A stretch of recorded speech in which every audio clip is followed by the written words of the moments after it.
Maintenant, j'aimerais inviter Alimata Konaté.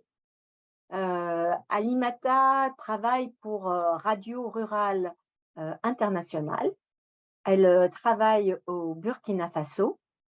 Et je vous avais dit que parmi les exemples, il y en avait l'un d'entre eux euh, était sur ce que Radio Rural International, Farm Radio International en anglais, fait pour être à l'écoute des agriculteurs et comment, grâce avec la téléphonie mobile, ils ont travaillé sur radio et médias interactifs.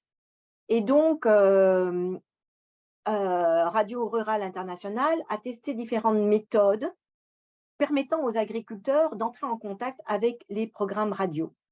Et donc, c'est comment écouter mieux les auditeurs. Alimata, j'aimerais vous inviter maintenant à prendre la parole et à répondre à ces questions. Donc, Merci. Bonjour tout le monde. Et effectivement, je suis Alimata Konaté de Radio Rural International et RRI, en abrégé RRI, j'aurais tendance à dire RRI pour aller vite. RRI appuie les radiodiffuseurs en Afrique en produisant des programmes radiophoniques agricoles dans le but de renforcer les connaissances des petits agriculteurs et des communautés rurales. Nous, à travers notre intervention, nous utilisons la radio, oui, mais également les TIC. Nous savons que la radio, c'est un moyen de diffusion d'informations au niveau des communautés rurales. Et nous avons, à travers nos activités, nos projets dans les différents pays, au fil des années, nous avons relevé les défis des radiodiffuseurs pour pouvoir améliorer le contenu, atteindre les objectifs, prendre en compte les commentaires des communautés. Cela nous a amené, en recensant ces défis-là, nous avons développé un outil que nous appelons Ulisa. Voilà, Ulisa, c'est une plateforme qui nous permet de réaliser des sondages radiophoniques, des sondages à grande échelle.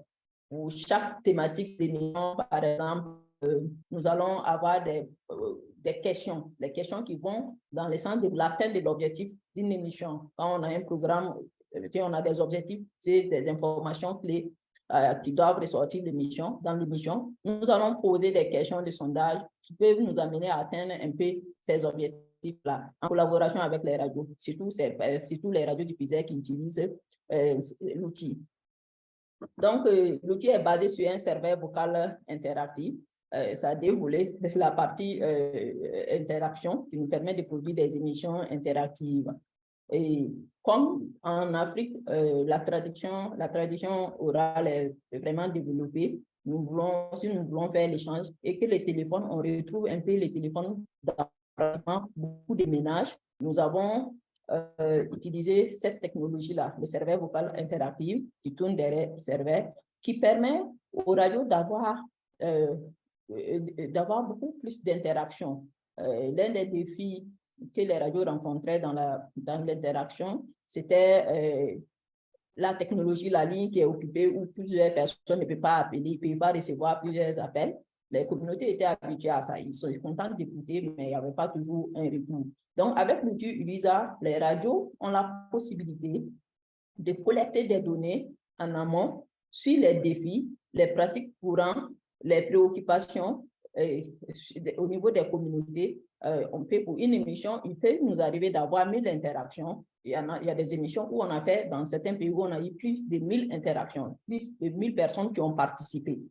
Bon, il y a toujours des approches, des stratégies qu'on a intégrées pour expliquer l'outil, les amener à participer, comment interagir.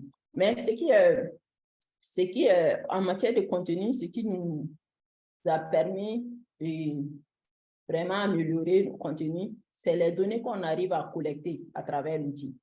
Comme c'est en langue, il y a des sondages qui sont réalisés de façon hebdomadaire souvent, qui nous permet de recenser des données les préoccupations majeures en fonction des thématiques abordées dans les programmes.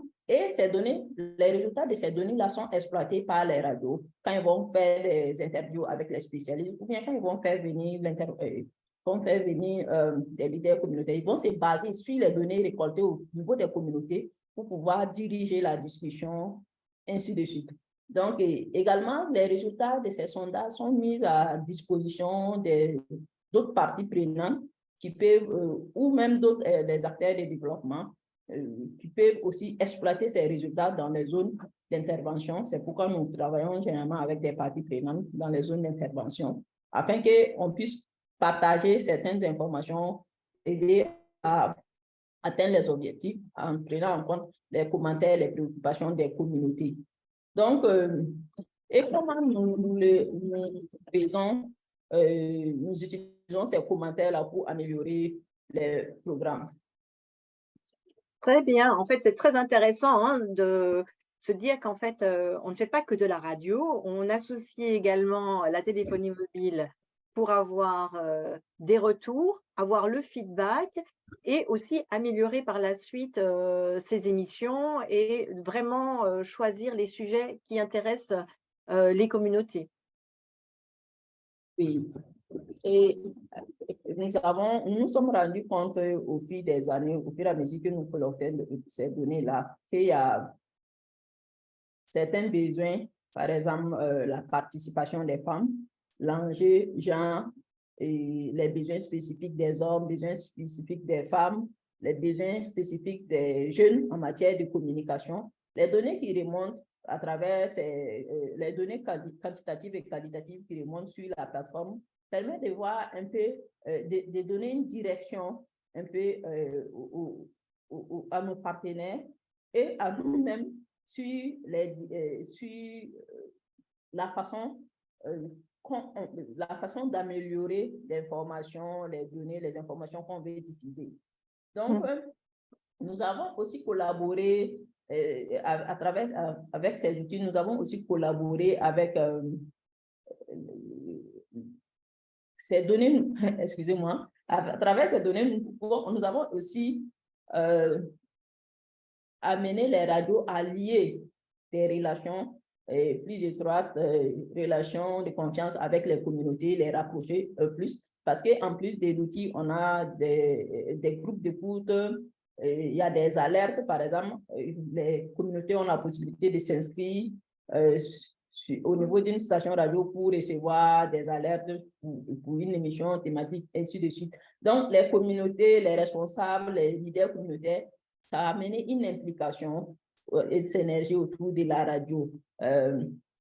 Dans certaines communautés, nous avons eu, on avait un défi, par exemple, un défi de participation où la radio, à travers, s'est approchée d'un leader communautaire lors d'une cérémonie au niveau du village, était diffusée, et le leader communautaire, par exemple, a fait une invitation et à parler du processus, du projet, de comment il faut participer. Le fait que ces leaders communautaires s'est intégrés, la radio avait à peine environ 100 et quelques interactions pour les épisodes.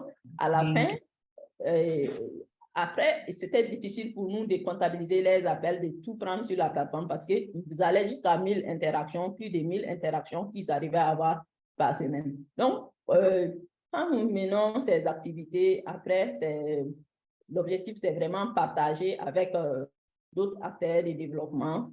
Et généralement, nous faisons des ateliers de capitalisation et pour partager les résultats, les commentaires et également relever les insuffisances afin d'avoir un plan de durabilité pour ces communautés.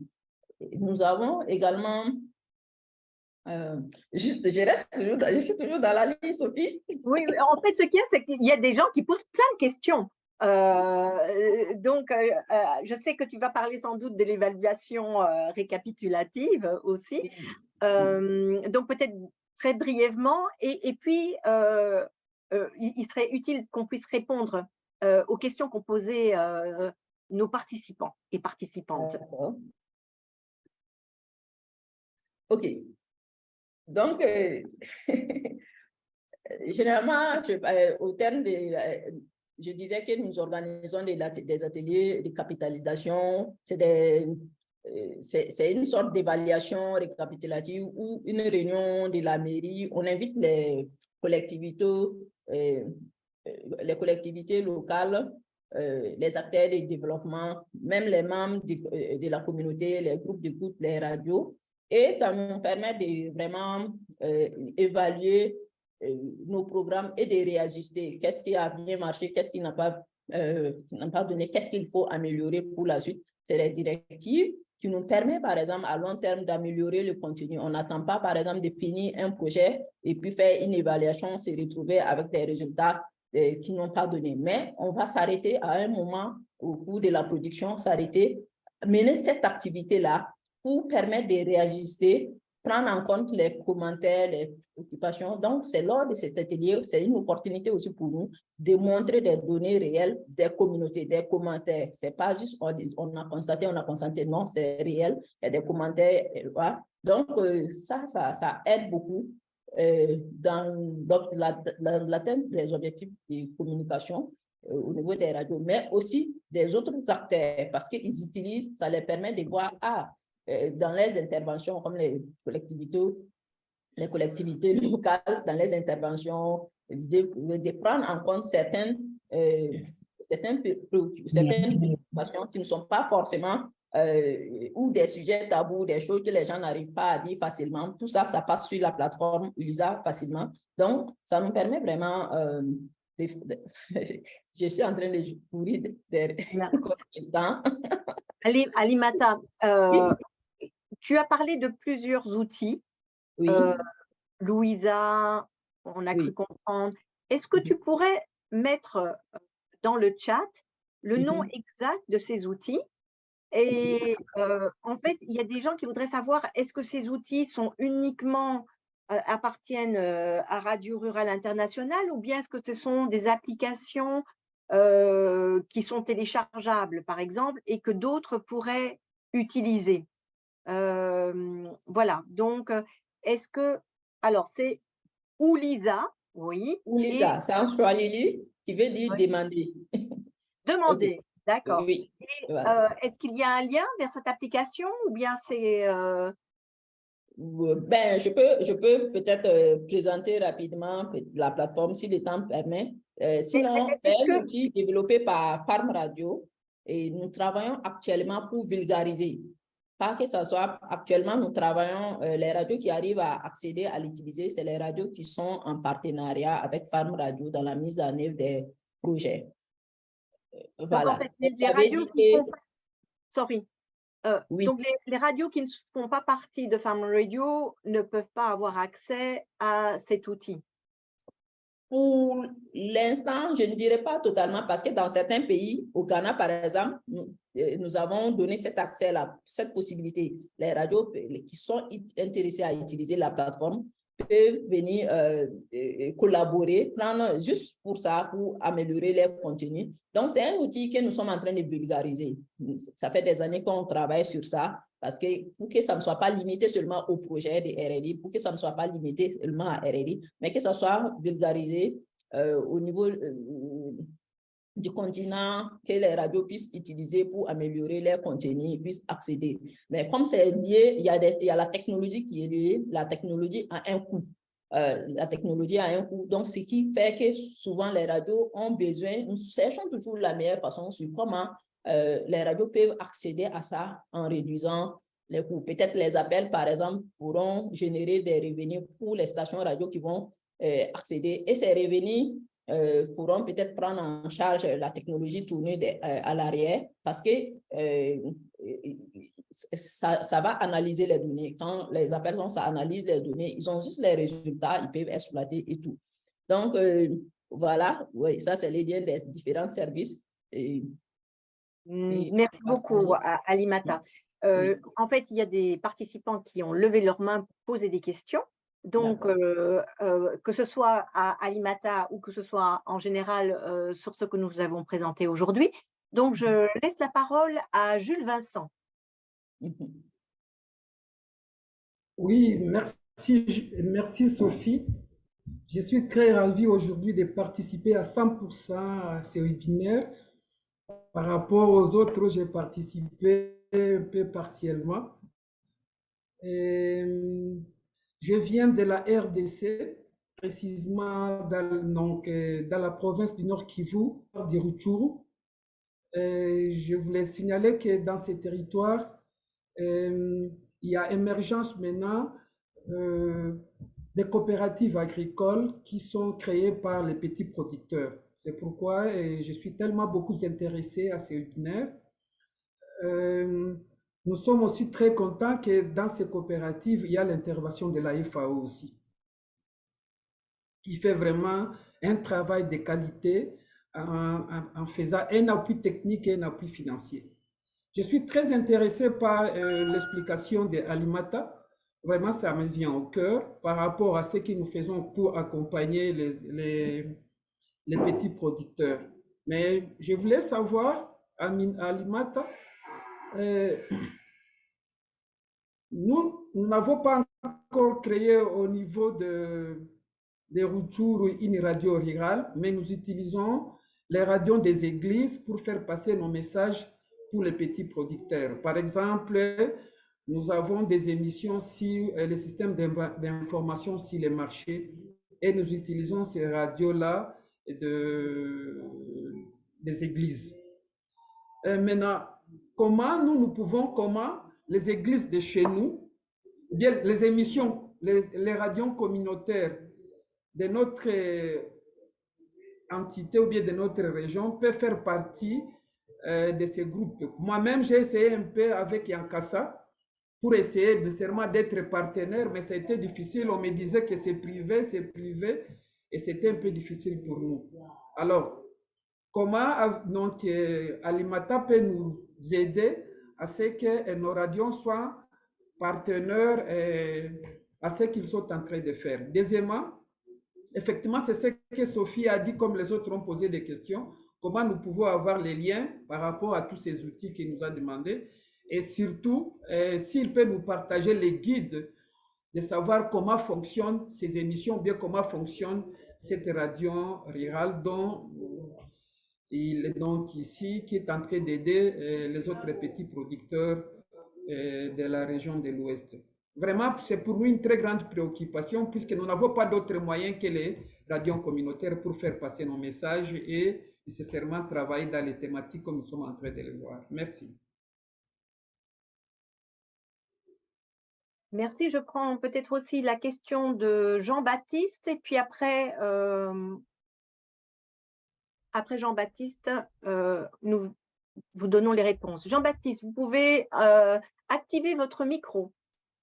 Ok, merci beaucoup. Mes excuses, je suis arrivé un peu en retard parce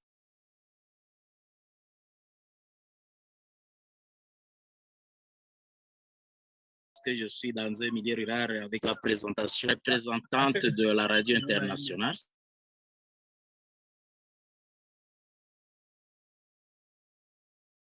Nous, en tant que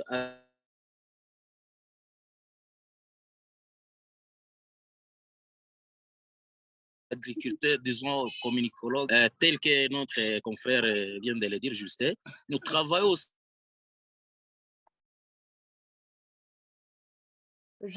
avec les radios communautaires, bien sûr, à diffuser. Jean-Baptiste, je propose que vous enleviez votre caméra. Oui. Parce que j'ai dit que ça coupe très on ne vous entend pas. Si vous pouvez écrire le message dans le chat, ce sera peut-être plus facile. Vous m'écoutez? Oui. Il faut que vous enleviez votre vidéo parce qu'on vous entend très mal. Ah oui, j'ai désactivé ça, oui. Et sinon, si on n'arrive pas à vous entendre, on vous propose d'écrire votre question dans le chat.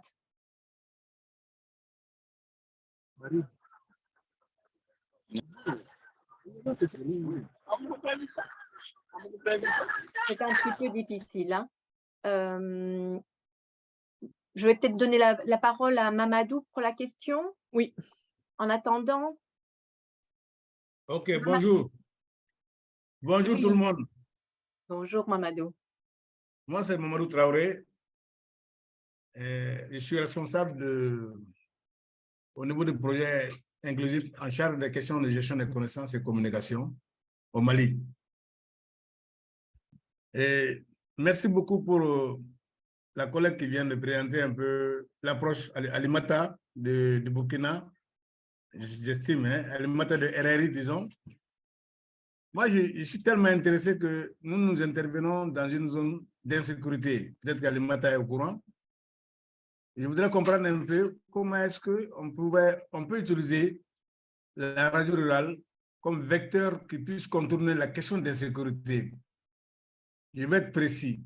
Quand vous faites des émissions radio qui s'adressent à un public cible, par exemple, qui sont en milieu rural, des producteurs qui sont en milieu rural, dans les villages que nous connaissons, nous faisons des émissions radio.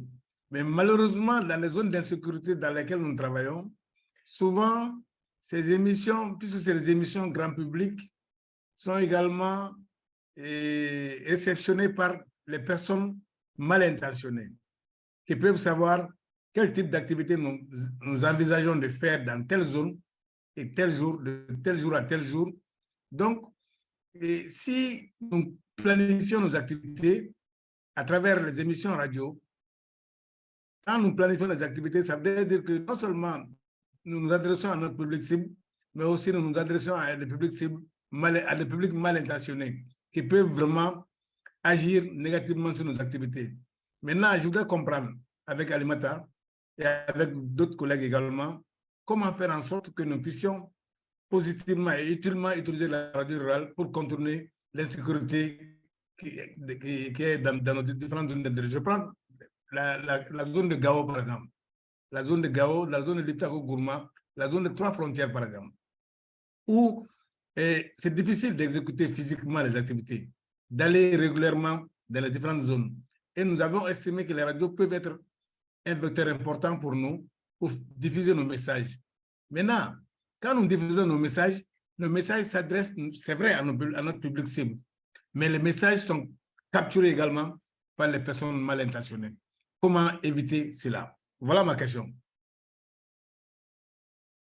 Merci beaucoup pour cette question. Ibrahim Ouattara, et puis nous répondrons aux questions. Ibrahim, vous avez la parole. Ok, merci bien. Merci à la présentatrice aussi, Alimata Konaté. Est-ce que vous m'entendez? Très bien, très bien. Ok. En fait, moi, je suis à Afrique Verte en tant que responsable du système d'information de marché agricole. J'ai une plateforme web pour SMS qui est Simagri. Lors de sa présentation, elle a parlé d'un serveur vocal interactif. J'aimerais bien savoir comment ça fonctionne. Vu que nous sommes aussi dans cette lancée, nous aimerons mettre ça en place. J'aimerais bien savoir comment le serveur vocal, comment ça fonctionne à leur niveau, au niveau de la radio. Merci bien. Merci beaucoup. Alors, Alimata, je propose de voir comment répondre à la première question. Comment faire en sorte que les radios puissent faire partie du réseau RRI, les radios qui utilisent les radios d'église.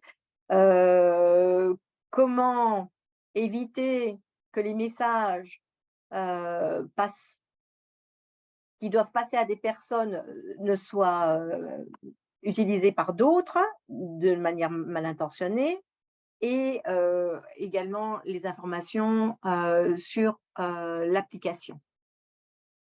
OK. Merci. Alors, pour la première question, pour adhérer à notre réseau, c'est simple. Vous pouvez, à travers notre site web, nous contacter, ou bien j'ai aussi laissé mon adresse email dans les chats. Vous pouvez nous contacter parce qu'il y a un réseau au niveau de chaque pays. Où que nous soyons physiquement présents, où on a un réseau et où on met un peu les radiodiffuseurs ensemble. Comment dire, il y a des ressources qui sont partagées. Il y a même des groupes WhatsApp pour chaque réseau. C'est vraiment la discussion, c'est des groupes vraiment dynamiques et nous partageons les ressources nécessaires. Toutes les questions et préoccupations que vous pouvez poser par rapport à la direction, ça serait plus facile, étant donné qu'on n'a pas beaucoup de temps ici pour parler de tout ça. Donc, je suggère, vous pouvez nous contacter Vous pouvez envoyer simplement un mail. Je peux aussi laisser mon numéro WhatsApp. Comme ça, il y a une personne responsable des résultats des radios. Je pourrais juste partager afin que vous puissiez adhérer à notre réseau. Alors, pour la deuxième question, par rapport à l'insécurité au Mali, nous intervenons au Mali, nous intervenons dans les zones d'insécurité également. C'est un grand défi pour les acteurs de la radio parce que même pour se déplacer, le fait que c'est eux qui diffusent l'information, ils sont, ça peut mettre leur vie en danger et tout. On ne peut pas malheureusement empêcher les gens d'écouter la radio. Quand on diffuse, c'est diffusé pour tout le monde. Par contre, au niveau de la collecte des données, par exemple, pour les appels et autres, avec l'insécurité, les gens ont peur d'appeler à la radio. Ulisa a été vraiment un outil qui nous a aidés pour ça, que ce soit au Burkina ou au Mali, parce que ça ne passe pas directement. Les gens qui ne veulent pas qu'on entende leur voix, on n'est pas obligé d'entendre leur voix, mais on peut prendre en compte leurs besoins. Donc, il y a cette protection-là des données à caractère personnel qui sont là, mais les besoins sont pris en compte. Également, pour l'insécurité, par exemple, pour les micro-trottoirs et autres, tous nos radios partenaires au Mali, les zones où ils ne peuvent pas se déplacer, où il y a l'insécurité, ils utilisent la plateforme pour faire... Ça a beaucoup de fonctionnalités. Malheureusement, je ne pourrais pas tout détailler ici, mais ça a beaucoup de fonctionnalités. Ils arrivent à faire des micro-trottoirs à distance. Ils arrivent avec l'appui des groupes d'écoute, ils arrivent à même organiser actuellement, puisque le rassemblement peut être un problème, on peut avoir des groupes d'écoute virtuels et tout. Il y a beaucoup de détails à ce sens. Donc, je vous invite, on a un bureau au Mali. Si vous me prenez contact, je peux vous mettre en contact avec l'équipe bureau au Mali. Je pense que ça sera très utile. Voilà. Pour ce qui est les IVR, comment ça fonctionne? Les IVR, c'est le serveur vocal interactif. C'est une solution, c'est une technologie qui permet de gérer les appels en masse. Par exemple, imaginez les opérateurs de téléphonie mobile, il n'y avait pas cette technologie, si c'était des personnes qui devaient prendre tous les appels, ils ont des millions d'abonnés, ils reçoivent des milliers d'appels en simultané. Donc, cette technologie avec la I1 ajoutée nous permet, par exemple, de prendre plusieurs appels simultanés. C'est basé sur la voix. Comment ça fonctionne au niveau de la radio? C'est juste qu'on va faire des sondages. Les communautés peuvent appeler dans les langues. La plateforme est juste technique, mais le contenu, on met dans n'importe quelle langue. Les sondages sont en langue locale. La personne n'a pas besoin de parler français ou écrit. Il a juste besoin d'entendre les instructions dans sa langue et interagir avec des petites astuces. Donc, c'est une technologie, cette technologie que nous utilisons derrière Ulisa. J'ai aussi mon adresse mail. Je pense qu'on ne va pas, je ne vais pas me mettre avec pour un peu technique ici, mais vous pouvez me contacter. On peut s'organiser une rencontre. J'ai vu que vous utilisez les SMS, nous utilisons également. On peut avoir une rencontre pour un peu... Il y a notre site aussi qui a été partagé dans le chat. Vous pouvez avoir également plus d'informations sur ça, sur ce que nous faisons avec les IVR. Très bien. Je crois que c'est aussi très intéressant et peut-être selon l'intérêt de nos participants, peut-être d'avoir un petit webinaire rien qu'au niveau de la radio. Et comme ça, on pourrait parler des différents outils utilisés dans la radio, également comment on écrit non seulement pour les oreilles, mais également de manière équitable, avec un langage qui soit inclusif, qui permette aux hommes et aux femmes de se sentir intégrés et aussi de connaître tous les outils qu'on peut avoir en plus. Donc, si vous êtes intéressé sur webinaire sur la radio, on peut voir avec Femme Radio International, avec RRI, ce qu'on peut faire ensemble. En tout cas, nous sommes très heureux, d'autant que RRI fait partie de Yenkasa Africa. Voilà, donc, je vois que nous n'avons que des gens qui sont heureux de pouvoir faire quelque chose sur un atelier sur la radio. Donc, voilà. Donc, l'idée est bonne. accepté, approuvé. Maintenant, il faudra juste trouver une date. Donc, on discutera de cela en interne. Voilà, je crois que, je ne sais pas si on a eu la question de Jean-Baptiste dans le chat, qu'on avait des difficultés à la voir. En tout cas, Mamadou, je crois qu'on a répondu à votre question. Donc, nous vous invitons tous et toutes à vous inscrire pour le prochain webinaire qui est déjà la semaine prochaine. Et donc, on rediscute aussi avec Alimata pour voir si on intervient déjà la semaine prochaine ou si on fait quelque chose complètement séparément sur la radio un peu plus tard. En tout cas, c'était un grand plaisir de vous retrouver nombreux pour pouvoir continuer cette série des webinaires. Donc, la semaine prochaine, la valorisation. Au plaisir de vous retrouver. Merci beaucoup. Et alors, mettez vos caméras, comme ça, on fait une photo de famille. Merci. D'accord. Au revoir tout le monde. Merci pour la participation aujourd'hui et à la semaine prochaine. Merci. Merci aussi. Merci. Merci beaucoup. Nous vous remercions bien. Merci. Merci beaucoup. Merci beaucoup. Merci à Sophia. Merci. Merci bien. Au revoir. Merci. Merci beaucoup. Merci beaucoup. Hein. Merci bien. Merci. Merci bien. Allez, la prochaine, merci. C'est vrai qu'on aurait été intéressé pour que ça continue au-delà de 11 heures. D'une heure, quoi. Pour qu'on puisse avoir au moins 2 heures. Sophie, il faudrait amener ça à 2 heures, hein, c'est bien. Alors, on va réfléchir à ça. On va réfléchir à ça. Si vous êtes intéressés, nous, on est prêts à continuer. Peut-être pas pour cette fois-ci, mais pour la prochaine. Oui. Ouais. Maintenant, Alice, moi, je voudrais proposer également que, puisque la dynamique est tellement intéressante que il y a au moins, nous sommes au 4e webinaire. Maintenant, il serait intéressant, il y a des pays qui ont certainement des expériences vécues en matière de capitalisation. Il est important que certains pays, pour le webinaire prochain, partagent leur expérience pratique. Comment ils ont fait, où est-ce qu'ils en sont, quels sont les défis qu'ils ont pu remonter et comment ils ont remonté ces défis. Ce serait intéressant pour d'autres pays, d'autres projets qui sont en chantier pour faire des ateliers, par exemple, de capitalisation ou pour faire des processus de capitalisation, pour voir comment, avec les leçons apprises, mais aussi avec la pratique partagée par d'autres projets, comment mieux s'inspirer et avancer. Donc, je sais qu'il y a des pays qui ont beaucoup d'astuces, qui ont vécu des expériences de capitalisation, qui peuvent partager ce qu'ils ont pu faire. Il y a le Burkina qui a pu faire quelque chose, le Mali a pu faire quelque chose, le Niger a pu faire quelque chose. Il y a plein de pays. Nous sommes aujourd'hui à peu près 900 participants. Sur ces 900 participants, c'est 900 expériences, c'est 900 savoirs qu'il faudrait capturer et valoriser. Merci beaucoup.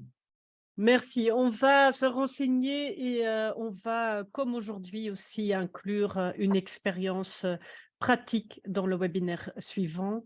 Et ensuite, on pourra aussi voir spécifiquement ce qu'on peut faire sur les projets pays pour aussi continuer les échanges. Mais pour aujourd'hui, on va s'en arrêter là. Oui. Et on vous voit la semaine prochaine, le même jour, donc le mardi à la même heure, à 11h, heure de Rome. Donc, pour ceux qui sont arrivés tard aujourd'hui, faites une petite correction et assurez-vous de vous connecter à l'heure prévue. Et on vous remercie et on continue les discussions la semaine prochaine.